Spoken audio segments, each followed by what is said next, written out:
a crisis of political legitimacy. But Mr. Papandreou has always said he doesn't really have any choice, that these measures are imposed on Greece by the IMF, by the European Union, who have bailed the Greeks out.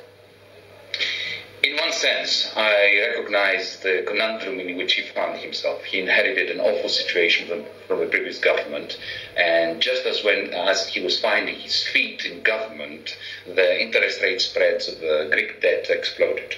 But having said that, a political leader has to make important decisions and take risks and weigh them up.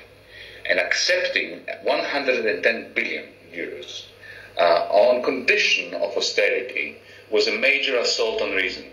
Thinking that that huge, expensive loan would solve an insolvency problem as if it were a liquidity problem. So what's the alternative? What is the alternative? Well, you know what? If I were to offer you a credit card with a very high interest rate by which to pay back your mortgage because you're finding it hard to meet your repayments, you would have been foolish to accept it. The alternative to say no. Leaders, as General de Gaulle once said, do not beg. They know how to say no when it's fitting. And it was perfectly fitting in January 2010 for the Greek Prime Minister to attend the European Union summit, declare what the situation was, present it to his colleagues in Europe, and say, well, this is the situation, and I'm very much afraid I would have to declare within a few days or months, perhaps at most, that Greece is in default. But in that case, if Greece, had done that, wouldn't the EU, the IMF, and the banks have sort of said, "Okay, we're not helping you. We're not lending you anything more"? If they wanted the euro system to collapse, this is precisely what they would have said. But the Greek economy is not like Latvia.